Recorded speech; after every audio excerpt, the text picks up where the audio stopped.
네, 안녕하세요. 안녕하세요. 즐거운 안식일입니다. 제주도가 없네. 네, 제주도 식구는 이제 김천 쪽에서 카톡으로 연결하고 있다 합니다. 음, 네, 오늘도 이렇게 저희 식구들 얼굴 볼 수 있어서 정말 하나님께 감사드리고요. 네, 캐나다 쪽에서는 이번 주 첫눈이 왔었습니다. 그래서 이제 계절도 확확 바뀌고 있는데요. 그래서 이제 제가 이제 담당해서 간호하는 어르신께서 감기에 걸려주셔가지고 그분은 이제 12시간 집중해서 담당하는 일을 제가 하는데 그랬더니 저도 옮았습니다. 그분한테서. 그래서 오늘 목 상태가 조금 좋지 않을 수도 있는데요. 그 점은 양해 부탁드리겠습니다.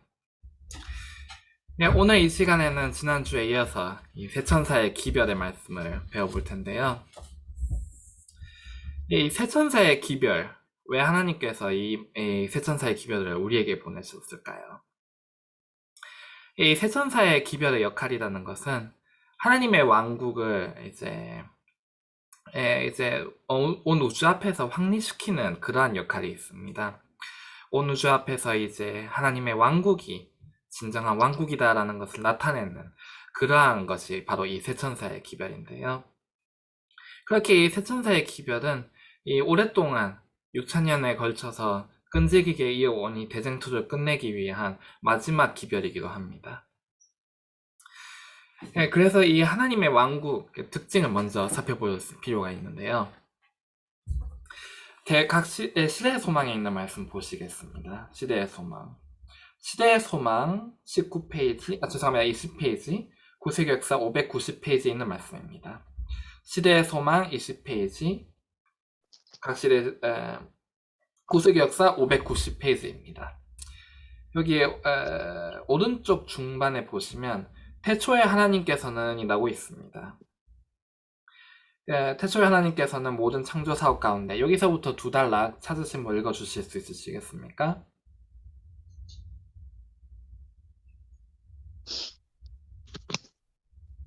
태초에 하나님께서는 모든 창조 사업 가운데 나타나셨다. 하늘을 펴시고 땅에 기초를 세우신 분은 그리스도이셨다. 모든 세계를 공간에 매다시고 들의 꽃들을 아름답게 만드신 것은 그의 손이었다. 주는 주의 힘으로 산을 세우시며 바다가 그의 것이라 그가 만드셨다. 이 땅을 아름다움으로 채우시고 공중을 노래로 채우신 분은 그분이셨다. 그분은 땅과 공중과 하늘에 있는 모든 만물에 하늘 아버지의 사랑의 기별을 기록하셨다. 예, 한 단락 더 부탁드리겠습니다. 그런데 죄가 하나님의 완전한 작품을 망쳐놓았다. 그러나 아직도 그 필적은 남아있다. 오늘날에도 모든 피조물은 그분이 탁월하심의 영광을 선포한다. 사람의 이기적인 마음 외에 자기를 위하여 사는 것은 하나도 없다. 공중을 가로지르는 새나 땅 위에 기어다니는 동물로서 어떤 다른 생물에게 봉사하지 않는 것은 하나도 없다. 수림의 나뭇잎이나 하찮은 풀 잎사귀도 다 봉사하고 있다. 온갖 수목과 관목과 풀 잎사귀들은 사람이나 동물들이 그것 없이는 살 수 없는 생명의 요소를 발산하며 사람과 동물도 또한 수목과 관목과 풀 잎사귀의 생명에 도움을 준다. 꽃들은 향기를 발산하고 그 아름다움을 펴서 세상에 복을 끼친다. 태양은 무수한 세계를 기쁘게 하기 위하여 빛을 보낸다. 모든 샘물의 근원이 되는 바다는 각처에서 흘러오는 물을 받고 있지만 그것은 주기 위하여 받는 것이다. 바다의 표면에서 증발되어 올라가는 수증기가 비가 되어 땅에 떨어지는 것도 땅을 적시어 열매를 내고 싹을 틔우기 위함이다. 예, 감사합니다. 예, 우리 성경의 제일 첫 번째 말씀이 무엇이죠? 태초에 하나님께서 땅과 하늘을 지으셨다고 나와 있는데요. 태초에 하나님께서는 이 땅에, 이 지구 위에 당신의 왕국을 세우셨었습니다. 그리고 죄로 인해 어느 정도 망가지긴 했지만 그때에 하나님께서 만드신 하나님의 왕국의 흔적이 아직도 남아있는데요. 그 하나님의 왕국의 특징이라는 것이 지금 읽으신 말씀에 적혀 있듯이 바로 사랑입니다. 봉사하는 정신. 여기에 보시면 이제 공중을 가르지르는 새나 땅 위에 기어다니는 동물로서 어떤 다른 생물에게 봉사하지 않는 것은 하나도 없다. 그래서 하나님의 왕국이라는 것은 이처럼 봉사하는 정신으로 인해서 모든 것이 움직입니다. 하나님께서는 저희를 위해서 봉사해 주시고, 예수님께서도 저희를 위해서 봉사해 주시고, 천사들도 주님을 위해서 또 다른 이들을 위해서 봉사를 하고 있고, 그리고 이 하나님께서 지으신 모든 만물들, 이 천연계의 식물과 동물들, 이 모든 것들, 심지어는 이제 이 물처럼 물이나 꽃 이러한 것들마저 이제 봉사의 정신, 이 사랑이라는 원칙 하에 모든 것이 움직이고 있습니다. 그러나 이것이 우리의 죄로 인해서 깨졌던 것인데요. 이것을 회복시키기 위해서 하나님께서 당신의 독생자를 보내주시고 또 세천사의 기별을 저희에게 보내주신 것입니다. 그래서 이 사랑의 왕국을 회복시키는 것, 그것이 바로 우리에게 주어진 이 세천사의 기별인데요. 첫 번째 세천사의 기별이 무엇이었죠? 계시록 14장에 있는 말씀 보시겠습니다. 계시록 14장 6절과 7절. 계시록 14장 6절과 7절 말씀입니다. 찾으신 분 읽어주시겠습니까? 계시록 14장 6절로 7절 말씀. 또 보니 다른 천사가 공중에 날아가는데 땅에 거하는 자들 곧 여러 나라와 족속과 방언과 백성에게 전할 영원한 복음을 가졌더라. 그가 큰 음성으로 가로되 하나님을 두려워하며 그에게 영광을 돌리라. 이는 그의 심판하실 시간이 이르렀음이니 하늘과 땅과 바다와 물들의 근원을 만드신 이를 경배하라 하더라. 네, 감사합니다. 여기서 이 첫째 천사는 이렇게 말하고 있습니다. 이 심판하실 때가 왔으니 하나님을 두려워하고 하나님을 섬기라. 근데 이게 어떤 하나님이라고 나와 있나요? 땅을 만드시고 바다를 만드시고 그리고 그 안에 모든 것들을 만드신 이 하나님, 창조주이신 하나님을 두려워하라. 우리는 이 창조주께서 세우신 이 하늘의 왕국을 우리의 죄로 인해서 우리 스스로 나왔습니다. 그리고 하나님께서는 지금 너가 살고 있는 그 왕국, 사단의 왕국, 이 이계심의 왕국에서 나와서 나의 왕국에 돌아오라 이렇게 말씀하고 계십니다. 이처럼 회개하라, 그리고 나의 백성이 되라 라고 추천을 하고 계시는데요. 이것은 우리 오늘 교과에서도 나왔듯이 예수님과 이 교회 사이에, 우리 사이에 이 결혼 관계와도 비슷합니다. 우리가 우리의 예전 생활을 버리고 하나님께도 시집 가는 것, 하나님과 결혼 관계에 들어가는 것, 그것이 바로 이 첫째 천사의 기별인데요. 근데 첫째 천사의 기별을 받아들이고 우리가 우리 안에 새로운 생명을 받는다면 그 다음에 어떻게 될까요? 우리는 도저히 이 세상과 섞일 수가 없게 됩니다. 왜냐하면 우리는 이 이기심의 왕국으로부터 나와서 이 사랑의 왕국에 들어가기 때문인데요. 그러므로 서로 다른 습성을 가진 두 가지, 마치 기름과 물처럼 섞일 수가 없게 됩니다. 그것이 바로 둘째 천사의 기별인데요. 8절에 있는 말씀 읽어주시겠습니까? 또 다른 천사 곧 둘째가 그 뒤를 따라 말하되 무너졌도다 무너졌도다 큰 성 바벨론이여 모든 나라를 그 음행으로 인하여 진노의 포도주로 먹이던 자로다 하더라. 네, 감사합니다. 이 둘째 천사에 나와 있듯이 우리는 이 세상과 도저히 섞일 수가 없게 됩니다. 그리고 예수님과 우리가 결혼 관계에 들어가게 되었죠. 그럼 결혼 관계가 결혼식만으로 끝이 나나요? 결혼식으로 이 모든 이야기가 끝나게 될까요? 아니죠. 결혼식은 이 결혼의 시작에 불과합니다. 결혼식 이후에 하나님의 자녀들, 저희와 예수님 사이에 매일매일을 함께하는 그러한 생활이 시작되는 것인데요.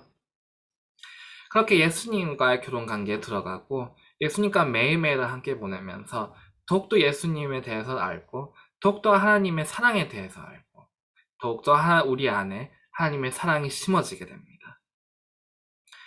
그것이 바로 이 첫째 천사와 둘째 천사가 경험인데요. 이것이 이 19세기에 실제로 일어났습니다.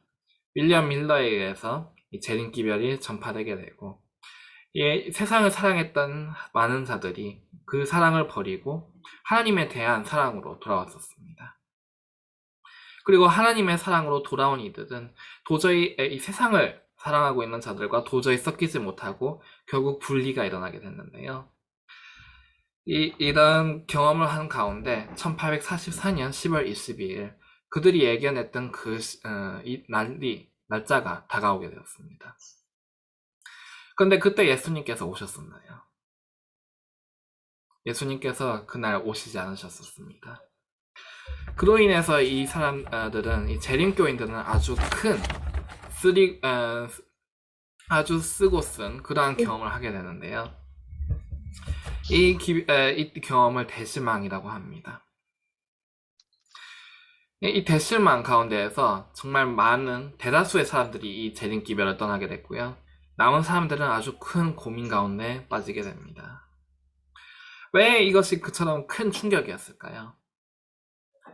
그 사람들은 이나마를 바라보고 왔습니다. 이나마를 바라보고 그 모든 것을, 가진 모든 것을 이것에 바쳤었는데요. 믿었던 그 믿음이 마치 무너질 것과 같은 흔들림을 겪는 그러한 경험이었습니다. 아, 내가 지금까지 믿어왔던 게 거짓이었던 것과, 내가 지금까지 믿어왔던, 내가 이 위에 섰던 이 반석이 가짜였을까?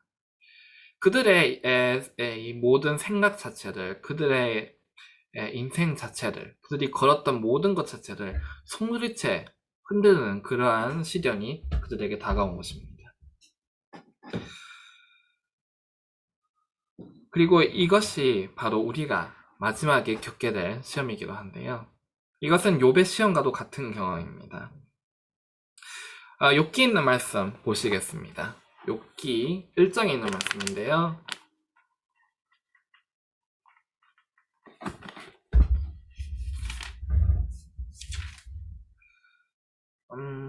욥기 1장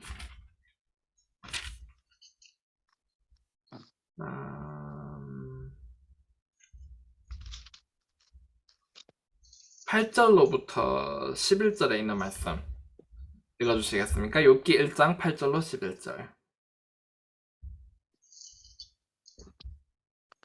여호와께서 사단에게 이르시되 네가 내 종 욥을 유의하여 보았느냐 그와 같이 순전하고 정직하여 하나님을 경외하며 악에서 떠난 자가 세상에 없느니라. 사단이 여호와께 대답하여 가로되 욥이 어찌 까닭 없이 하나님을 경외하리까? 주께서 그와 그 집과 그 모든 소유물을 산울로 두르심이 아니니까. 주께서 그 손으로 하는 바를 복되게 하사 그 소유물로 땅에 널리게 하셨음이니이다. 이제 주의 손을 펴서 그의 모든 소유물을 치소서. 그리하시면 정령 대면하여 주를 욕하리이다.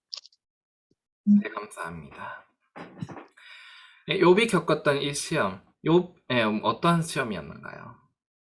욥은 그동안 하나님과 쭉 함께 했었고 하나님에게서 많은 은혜도 받았었습니다.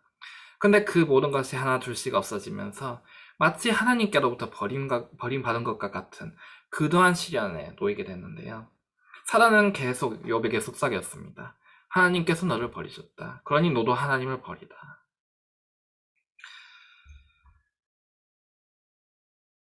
이것은 예수님께서 십자가상에서 겪으신 그러한 시험과도 같았습니다. 예수님께서 십자가상에 계셨을 때 어떠한 시련을 당하셨나요? 사단은 욥에게 계속 아버지께서 당신을 버리셨습니다. 당신은 이제 끊어질 것입니다. 당신은 이 하늘로부터 영원히 끊어져서 다시는 회복할 수 없게 될 것입니다. 다시는 아버지 곁으로 돌아갈 수 없을 것입니다. 이 말씀해 보시면 이때 예수님께서는 미래를 보는 것이 허락되지 않았다고 합니다. 그처럼 마치 하나님께로부터 사랑이 끊어진 것과 같은, 하나님으로부터 버림과 받은 것과 같은 그러한 상황 가운데에서도 하나님은 사랑할 것인가? 이것이 마지막 시련이었는데요. 이 이것이 바로 이 재림 신도들이 겪은 시험이었습니다. 그들이 믿었던 믿음이, 그들이 믿었던 이 신앙이 마치 실패였던 것처럼, 마치 하나님께서 그들을 버리신 것과 같은, 지금까지 계속 그들을 이끄셨다가 그들을 마지막 순간에 버리신 것과 같은 그러한 시험 가운데 놓게 되었는데요.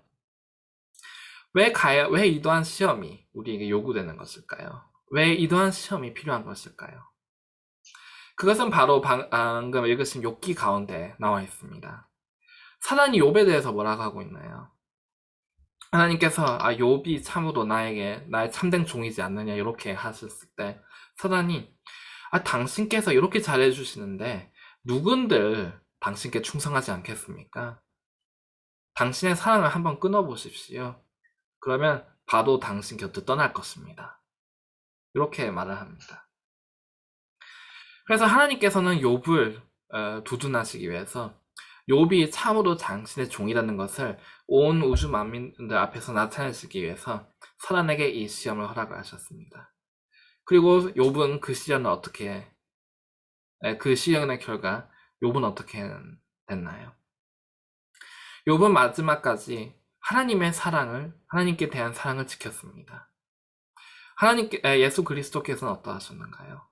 그 시련 가운데서 예수님께서는 하나님께 대한 믿음을 버리지 않으셨습니다. 어째서 이러한 믿음이 가능한 것일까요?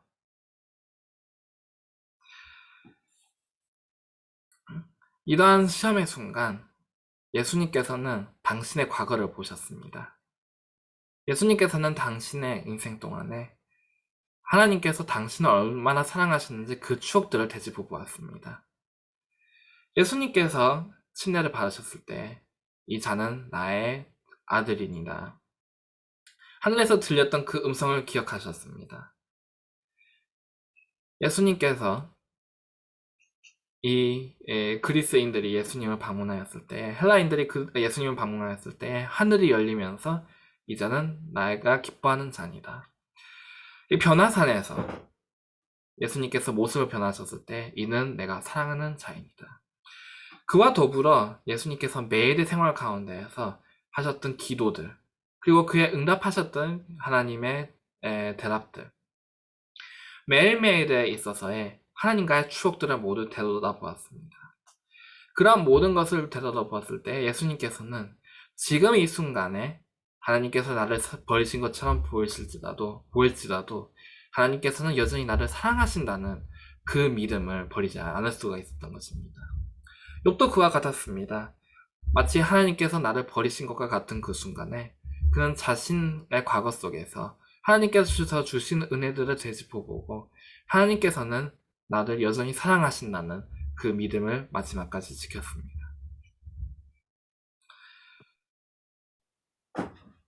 이러한 믿음, 이것이 바로 이 사랑의 왕국의 결정체입니다. 우리는 예수님과의 결혼 관계에 들어가게 됩니다. 그리고 매일매일 예수님과 함께하게 되는데요.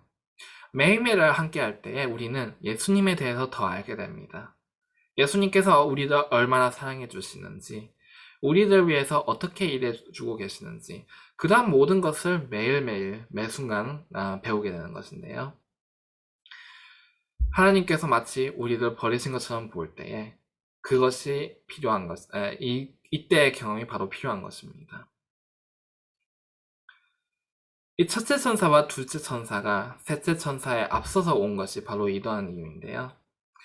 결혼 생활에 들어가고 결혼 생활을 맺어야 한다면 그 부부가 위기 상황에 놓였을 때 그 부부 간의 사랑을 의심하라는 그러한 시련이 주어질 때 어떻게 할 수가 있나요? 이 부부는 이렇게 말할 수가 있습니다. 나는 나의 아내를, 나의 남편을 아노라. 그렇기에 지금 이 다른 이가 나에게 너의 남편이 너의 아내가 너를 버렸다고 속삭일지라도 나의 남편이 나의 아내가 바로 지금 내 눈앞에 보이지 않을지라도 내 남편이 또 내 아내가 나를 얼마나 사랑하는지를 나는 안다. 내 남편이 내 아내를 나를 버리지 않을 것을 나는 안다. 그렇게 말할 수가 있습니다. 그렇게 이 첫째 천사와 둘째 천사 예수님과의 사랑이 들어가고 예수님과의 사랑은 매일매일 누리고 그 안에서 성장하는 경험이 바로 이 셋째 천사 전에 필요한 것입니다. 이 재림교인들 중에 아주 적은 자들이지만 이 적은 무리는 이 셋째 천사의 기별에 도달하게 됩니다. 이 대실망 가운데서도 이들은 그들의 과거에 이 예언들을 되짚어 보았습니다. 그들이 지금껏 배웠던 이 예언들을 되짚어 보았고 그들이 지금까지 오면서 하나님께로부터 받은 그 모든 은혜들을 되짚어 보았습니다. 그리고 그러한 것을 되짚어 볼 때 그들은 하나님께서 나를 사랑하신다는 그 은혜들, 그 확신을 버릴 수가 없었습니다. 그렇게 그들은 기도를 이어나가는데요. 그 가운데서 예수님께서는 이 1844년 10월 22일의 비밀을 조금씩 그들에게 알려주기 시작하셨습니다. 이 재림교인 중 한 명이 이 옥수수밭이었습니다. 예, 옥수수밭이 지나가다가 문득 이 계시를 보게 되는데요. 이 하늘이 열리면서 지성소가 보이게 됩니다. 그리고 그 지성소가 보이는 그 계시를 통해서 그들은 이 다니엘서의 다니엘 속의 이 계시들, 다니엘서의 이 예언을 다시 한번 생각하게 되는데요. 이를 통해서 그들은 1844년 10월 22일이 예수님께서 오시는 날이 아니라 이 조사 심판이 시작하는 날이라는 것을 알게 되었습니다. 이 조사 심판은 어떠한 날인가요? 이 조사 심판이라는 것은 하나님께서 이 온 우주 앞에 세우시는 한 백성을 준비시키시는 시간입니다. 조사 심판이라는 것은 하나님께서 이 14만 4천인을 보아라. 나의 백성을 보아라. 이들이 나의 왕국이 옳다는 것을 증명하였도다. 그 백성을 만들어내는 것이 바로 2844년 10월 22일 셋째 천사의 기별입니다. 이 지성소가 열리는 모습을 보게 되었고 화이프인과 또 많은 재림 교인들을 통해서 이 지성소의 기별이 조금씩 알려지게 됩니다. 이 지성소의 가운데에 뭐가 있나요? 예, 이 언약궤가 있죠? 그리고 그 언약궤 안에 무엇이 있었나요? 십계명이 있고 그리고 그 옆에 만나를 담은 이 그릇이 있었고 그리고 아론의 지팡이가 있었습니다. 그리고 이러한 모든 것들은 우리가 온전한 사랑에 이를 수 있다는 것을 알려주고 있습니다. 이 첫째 천사와 둘째 천사를 통해서 우리는 사랑을 조금씩 배우게 되는데요. 그런데 이 지성소 없이는 우리는 온전한 사랑을 이해할 수가 없습니다. 왜일까요? 예, 하나님의 사랑이라는 것은 하나님의 왕국을 그리고 이 우주를 움직이는 원칙입니다. 그러면 이 원칙이라는 것은 하나님의 사랑이라는 것은 우리가 가끔 이해하기 어려울 때가 있습니다. 제가 이제 어릴 때 이제 추상적인 개념들을 아직 잘 모를 때였습니다. 이제 사랑이라든지 이제 기쁨이라든지 이러한 추상적인 개념들이 제가 아직 잘 이해가 안 될 때였는데요. 그때 이제 아마 제가 5살, 6살, 7살 그때쯤이었을 것입니다. 그래서 제가 이 사랑이라는 것이 추상적인 개념이다 보니까 어머니께서 마코토니가 나를 사랑하니 이렇게 할 때마다 제가 몰라요 이랬습니다. 몰라요. 이게 괜히 청개구리처럼 어머니께 이제 괜히 심술궂게 굴고 싶어서 그랬던 것이 아니고요. 정말로 이 사랑이라는 것이 뭔지 이게 너무 추상적이고 잘 이해가 가지 않다 보니까 사랑이라는 게 저 마음속에 있어도 그게 이해가 안 됐기 때문에 항상 모른다고 대답을 했었습니다. 그렇죠. 하나님의 왕국, 하나님의 사랑이라는 것은 우리가 이해할 수 없는 것인데요. 왜일까요? 우리는 하나님의 사랑의 왕국과 반대되는 왕국, 이기심의 왕국, 물과 기름처럼 도저히 하나님의 사랑을 이해할 수 없는 그러한 생활을 하고 있습니다. 이 죄라는 것에 너무 익숙해져 있기 때문에 이기심이라는 것에 너무나 익숙해져 있기 때문에 하나님의 사랑인지 무엇인지 잘 이해가 되지 않습니다. 그렇기 때문에 주신 것이 바로 하나님의 율법입니다. 하나님의 율법이라는 것은 사랑이 무엇인지 또 나타내주기 위해서 사랑이라는 것을 우리가 알 수 있게 풀어내주신 것인데요. 그뿐만이 아니라 심지어 하나님께서는 당신의 독생자를 보내셔서 이 사랑이라는 것, 이 하나님의 율법이라는 것의 실체가 그게 어떠한 생활인지를 직접 나타내시기까지 하였습니다. 그리고 그렇기에 이 하나님의 율법이라는 것이 회복이 되었어야 했는데요. 그 하나님의 율법이 회복이 되는 것이 바로 이 셋째 천사 가운데 나타난 지성소였습니다. 이 당시에 백성들은, 이 지구상에 있는 사람들은 하나님의 온전한 율법을 이해하기에는 준비가 되어 있지 않았었습니다. 그래서 하나님께서는 먼저 이들에게 첫째 천사를 보내셔서 먼저 당신에게 돌아오게 하셨었고, 둘째 천사를 통해서 하나님과의 교제에 하나님에 대해서 조금씩 알 수 있게 하셨었고, 그 끝에서 하나님께서는 이 모든 원칙들을, 하나님의 사랑의 왕국이 어떤 장소인지를 마침내 보이실 수가 있었습니다. 우리가 어두운 데 있다가 갑자기 밝은 빛을 쓰면 앞을 볼 수가 없죠.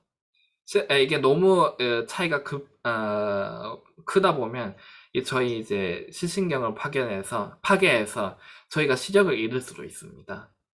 그처럼 하나님께서는 바로 이 큰 빛을 나타내신 것이 아니라 조금씩 빛을 밝게 하시면서 끝내 우리가 이 온전한 율법이 무엇인지를 이해할 수 있게 조금씩 빛을 밝혀주신 것입니다. 그래서 우리가 이렇게 조금씩 하나님의 율법을 다가섰을 때에 마침내 이 지성소에 이르러서 하나님께서는 하나님의 왕국이라는 것이, 하나님의 사랑이라는 것이 무엇인지를 완벽하게 나타내 주셨습니다. 그래서 이 지성소의 중심에는 이 십계명이 있었는데요.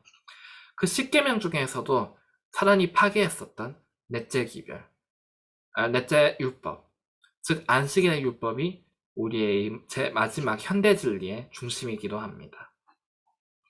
이 안식일이 왜 우리에게 주어졌나요? 안식일의 중심이 무엇입니까? 우리가 안식일에 즐거운 이유가 무엇이었나요? 바로 사랑입니다. 예수님께서는 사람이 안식일을 위하여 있는 것이 아니고 안식일이 사람을 위하여 있는 것이다 라고 말씀하셨습니다. 이는 안식일의 원칙을 낮추시는 말씀이 전혀 아니고요. 이 안식일의 진정한 정신이 무엇인지 알려주시는 것이었습니다. 우리가 왜 안식일이 즐겁습니까? 이것이 우리와 하나님과의 기념일이기 때문입니다. 기념일이 어떤 날입니까? 우리가 사랑을 나타내는 날입니다. 안식일은 우리의 생일입니다. 이 지구의 생일이 어떤 날입니까? 우리가 사랑하는 사람에게 우리의 사랑을, 우리의 마음을 나타내는 것이 바로 생일입니다. 이 안식일은 우리가 죄로부터 해방된 날입니다. 그처럼 이 안식일이라는 것은 사랑과 관계, 이 하나님의 사랑이라는 것이 무엇인지를 가장 잘 나타내 줄 수 있는 그러한 율법 중 하나인데요. 그리고 이 안식일 영옆에 있는 건강개혁과 교회, 이것은 어떠한 것을 나타내고 있습니까? 건강개혁의 중심이 무엇이었나요? 건강개혁의 중심 또한 사랑이었습니다. 예수님께서 우리를 치유하신다는 것, 우리를 죄로부터 건지신다는 것, 우리의 몸뿐만이 아니라 마음까지 온전히 구원해 주실 수 있다는 것. 그리고 이 아론의 지팡이는 무엇이었나요? 만나의 항아리와 함께 이 두 가지는 우리의 가장 깊은 죄로부터 가장 큰 죄까지, 우리의 가장 내향적인 죄부터 가장 외향적인 죄까지, 우리의 죄의 끝부터 끝까지 하나님의 피가, 예수님의 피가 우리를 용서하실 수 없는 그러한 죄는 없다라는 것을 나타냅니다. 이처럼 이 지성소라는 것은 하나님의 사랑이 얼마나 온전한지, 하나님의 사랑이라는 것이, 하나님의 보혈이라는 것이 우리를 얼마나 온전하게 씻어주실 수 있는지를 나타내는 것입니다. 이처럼 지성소를 통해서 하나님께서는 우리에게 온전함에 이르라, 온전한 사랑에 이르라, 하늘의 왕국의 생활에 들어오라. 이렇게 말씀하십니다. 그래서 계시록 14장에 보시면 셋째 천사가 이렇게 말을 합니다. 계시록 14장 12절 말씀 읽어주시겠습니까? 계시록 14장 12절 말씀.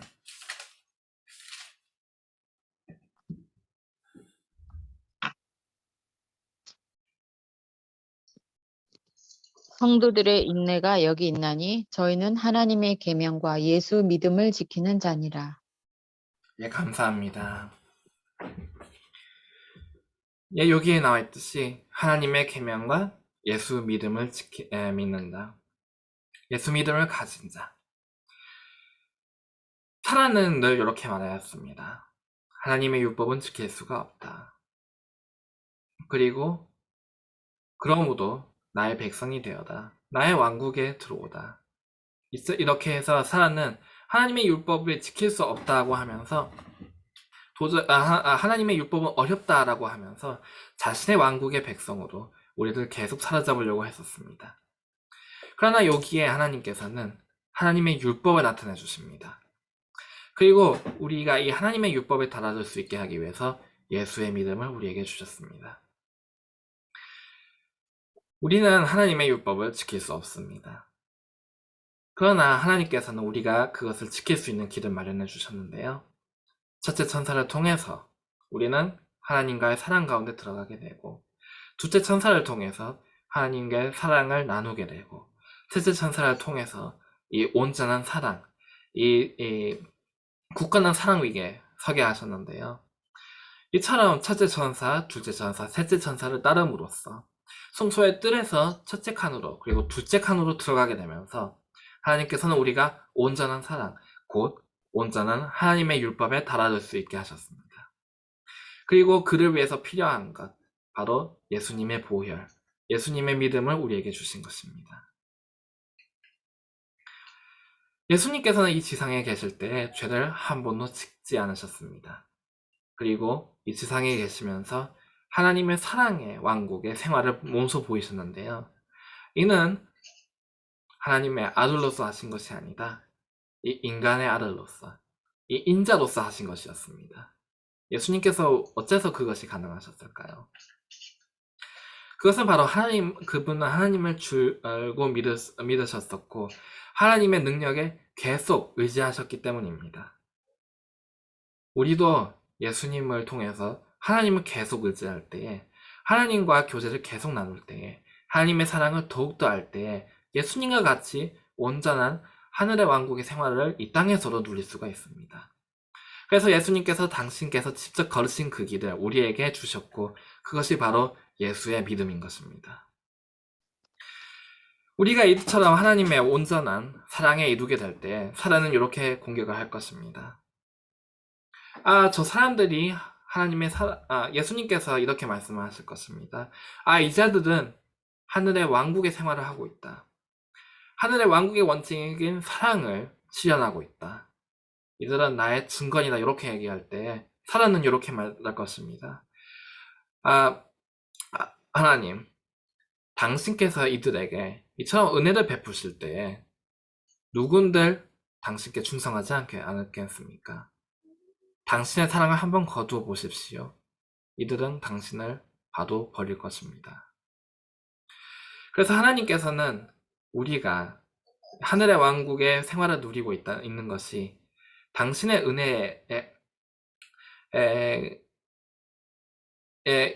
은혜가 있기 때문에 하는 것이 아니라 정말 우리가 하나님을 사랑하기 때문에, 정말 우리가 하늘 왕국에 살기에 적합한 자이기 때문에 이러한 생활을 한다는 것을 나타내기 위해서 마지막 시련을 허락을 하십니다. 그것이 바로 여기 셋째 천사 가운데서 나와 있는데요. 9절로 12절 말씀 다시 한번 읽어주시겠습니까? 9절로 12절 말씀.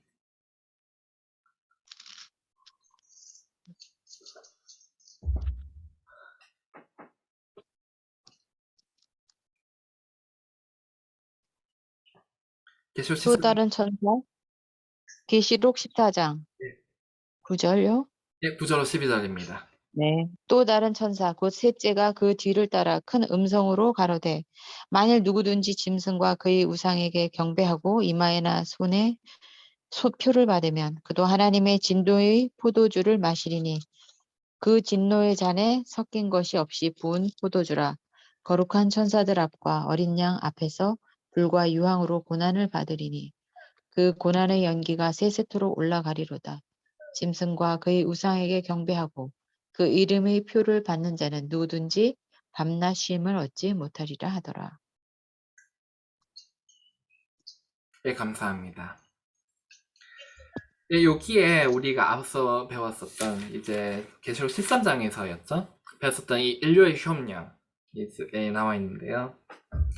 짐승의 표, 이 인류의 협령, 그것이 어떠한 성격의 것입니까? 어떠한 식으로 전개가 됩니까? 이 인류의 협령이 세워질 때에 우리가 무엇을 할 수 없게 되죠? 살수록 팔수록 없게 됩니다. 그럼 우리가 먹을 수도 없게 되는 것인데요. 이러한 가운데에서 이 세상으로부터 모든 것이 끊어지게 되는 상황 가운데서 사라는 이렇게 얘기를 합니다. 보아라, 지금 너희에게 모든 것이 끊겼도다. 너희가 생활도 할 수 없고 세상으로도 버림받고 그리고 이러한 상황 속에서 야곱의 환란이 시작되게 됩니다. 우리의 모든 생활 수단이 끊겨지고 세상으로부터 버림받을 때에 사라는 이렇게 속삭이게 됩니다. 적들이 너희를 잡으려고 오고 있다. 마치 에서가 야곱을 죽이려고 다가왔을 때처럼 지금 너희는 지금 끊어지려고 하고 있도다. 너희 하나님이 어디 계시느냐? 하나님께서 너를 버리셨노라. 너는 이 죄를 짓지 않았느냐? 너는 저 죄를 짓지 않았느냐? 그러므로 너는 이제 버림받을 것이다. 이것이 바로 우리가 가져야 할 성도의 인내입니다. 성도의 인내, 이 마지막 시련, 야곱의 환란인데요. 이 가운데에서 우리는 어떻게 승리를 할 수 있을까요? 이러한 시련 가운데 우리는 어떻게 승리를 할 수 있을까요? 예수님께서 어떻게 승리를 하셨습니까? 욥이 어떻게 승리를 하였습니까? 그리고 우리 선조들, 우리 초기 재림 신도들은 어떻게 승리를 하였었나요? 우리는 이때에 우리에게 그동안 주신 하나님의 약속들을, 하나님의 은혜들을 되돌아보아야 합니다. 그동안 우리가 하나님과의 교론 관계에 있으면서 우리가 매일매일 일상 속에서 그리고 크고 작은 시련 가운데에서 우리가 배웠던, 우리가 목격했던, 우리가 경험하였고 우리가 느꼈던 하나님의 사랑을 되돌아보아야 합니다. 그리고 이러한 사랑을 나눴던 이 부부 간에 굳건한 믿음이 있듯이 그리고 시연할 때 그들의 관계가 흔들리지 않듯이 우리도 하나님께서 우리에게 주신 용서들 볼 때에 우리는 흔들리지 않을 수가 있습니다. 우리가 이 지성소에서 이 죄의 끝부터 끝까지 이 아론의 만나로부터 이 아론의 지팡이까지 죄송합니다. 이 만나의 항아리부터 아론의 지팡이에 이르기까지 우리의 모든 죄를 용서하셨던 이 넷째 천사의 넷째 계명 가운데에서 안식일 가운데에서 매주 우리가 지켰던 이 안식일 가운데에서 하나님께서 우리에게 나타나셨던 그 사랑을 우리가 바랐던 그 축복을 되돌아보면서 우리는 굳건히 설 수가 있는 것입니다.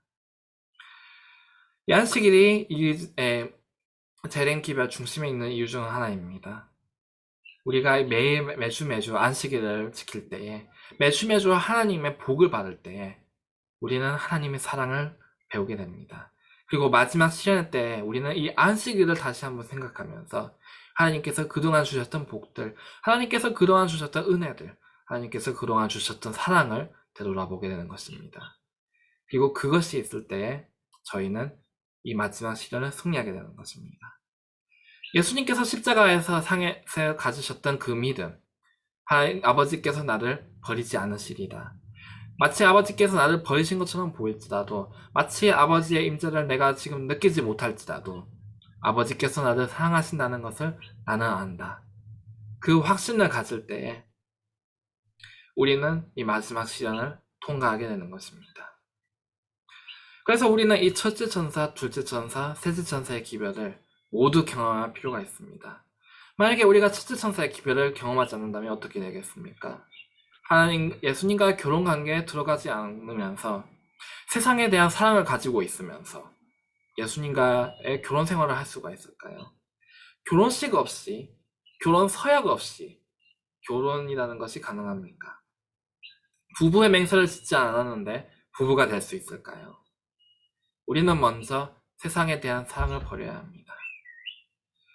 만약에 부부간에 이 생활이 없다면, 부부간에 이 매일매일의 생활이 없다면 우리는 마지막 시련의 때 설 수가 있을까요? 그렇게 우리는 둘째 천사의 기별을 경험해야겠습니다.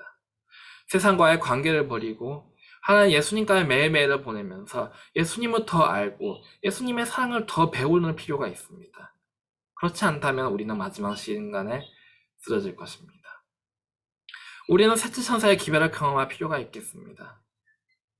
우리가 온전한 율법을, 온전한 사랑을 알지 않는다면 마지막 시련을 때 온전한 사랑이 요구되는 그 마지막 시련의 때 우리가 설 수 있겠습니까? 이제 마지막으로 로마서에 있는 말씀을 읽고 마치시겠습니다. 로마서 8장에 있는 말씀입니다. 로마서 8장 35절로 있는 말씀입니다. 로마서 8장 35절로부터 39절 말씀입니다. 로마서 8장 35절로 39절.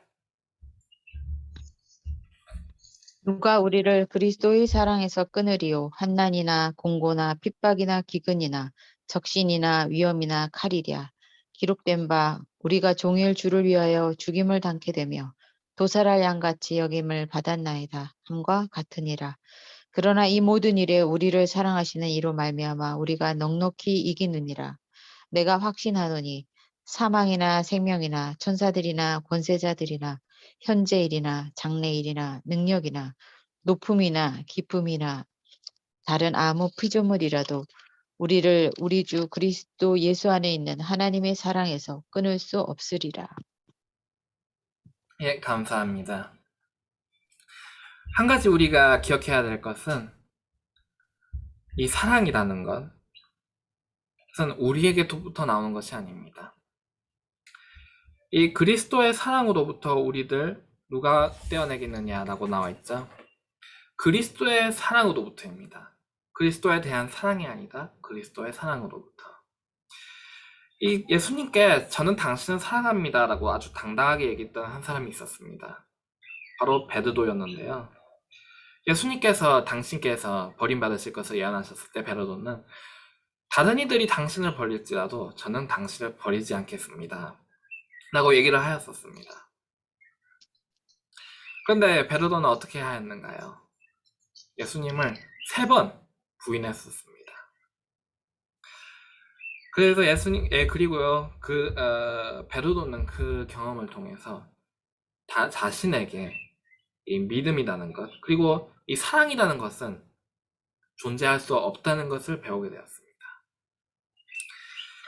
그리고 그로부터 예수님께서 부활을 하시게 되시고 다시 베드로를 만나셨었는데요. 그때 예수님께서 이렇게 질문하십니다. 베드로야, 너는 저 사람들보다 나를 더 사랑하느냐? 이때 예수님께서는 이 사랑이라는 말씀을 하실 때 그리스어로 아가페라는 단어를 쓰셨습니다. 이게 아가페라는 것은 하나님의 사랑이라는 것인데요. 그래서 예수님께서는 지금 베드로에게 너가 나에게 고백했던 것처럼 이 온전한 사랑을 가지고 나를 사랑하느냐? 그렇게 질문하셨습니다. 그때 베드로는 주여, 당신께서는 내가 당신을 사랑하는 것을 아나이다 라고 대답을 합니다. 그때 사랑은 아가페가 아니다. 이제 죄송해요. 페리오라고 이 형제애라는 단어를 사용해서 대답을 하는데요. 이처럼 이를 통해서 베드로는 나에게는 하나님의 사랑이 없습니다. 나는 인간에 불과합니다. 그러나 여전히 나의 마음은 당신께로 향하고 있습니다. 그러나 나의 마음은 나의 사랑은 온전하지 않기에 당신의 사랑이 필요한 것입니다. 라고 고백을 합니다. 그랬더니 예수님께서는 두 번째로 너가 나를 사랑하느냐? 첫 번째 질문에서는 이 자들보다 더 나를 사랑하느냐라고 하셨었죠. 두 번째 질문에서는 너가 나를 사랑하느냐라고 조금 이제 더 베르도에게 가까운 이 대답을 질문을 하셨는데요. 여전히 하나님의 사랑이라는 단어를 사용하셨습니다. 이때 베르도는 같은 대답을 합니다. 나는 당신을 사랑하지만 나의 마음은 당신에게 있지만 나의 사랑은 당신의 사랑이 필요합니다. 그러자 예수님께서 세 번째로 질문하십니다. 너가 나를 사랑하느냐? 이때 예수님께서는 아가페를 사용하지 않으시고 이 인간의 사랑이라는 단어를 사용하셔서 너가 나를 사랑하느냐고 대답을 하십니다. 질문하십니다. 이는 내가 너의 고백을, 너의 겸비를 받아들이노라 라는 그러한 사랑의 표시였습니다. 너의 그 겸손을, 너가 깨달은 그 겸비를 내가 받아들이노라. 그 말씀을 하시면서 베르도가 마지막에 순교할 것을 예언하셨습니다. 그냥 보면은 조금 뜬금없이 말씀하시는 것처럼 보일 수도 있겠지만 이 순교가 무엇입니까? 하나님께 대한 온전한 사랑, 하나님께로부터 받은 이 온전한 사랑이 나타나는 것이 바로 이 순교입니다. 그처럼 예수님께서는 베르도의 이 겸손한 고백을 받으시면서 내가 너에게 너가 지금 구하고 있는 하나님의 사랑을 너에게 주겠노라. 하나님의 온전한 사랑을 너에게 주겠노라고 약속을 하십니다.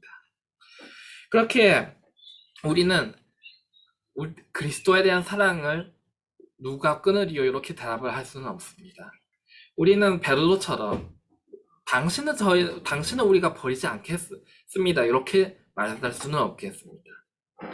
그러나 예수님께서 여기 뭐라고 하시나요? 나의 사랑은 너에게서 항상 떠나지 않으리이다. 사랑이 너에게 하나님께서 너를 버리셨다고 할 때에, 그리스도께서 너를 버리셨다고 할 때 너희는 이렇게 대답하라. 누가 그리스도의 사랑으로부터, 우리를 향한 그리스도의 사랑으로부터 누가 우리를 끊으리요? 나는 하나님께서 나를 사랑하시는 것을 안다. 그리스도께서 나를 사랑하시는 것을 안다. 그러므로 살아나 물러가라. 그리스도께서는 나를 사랑하신다.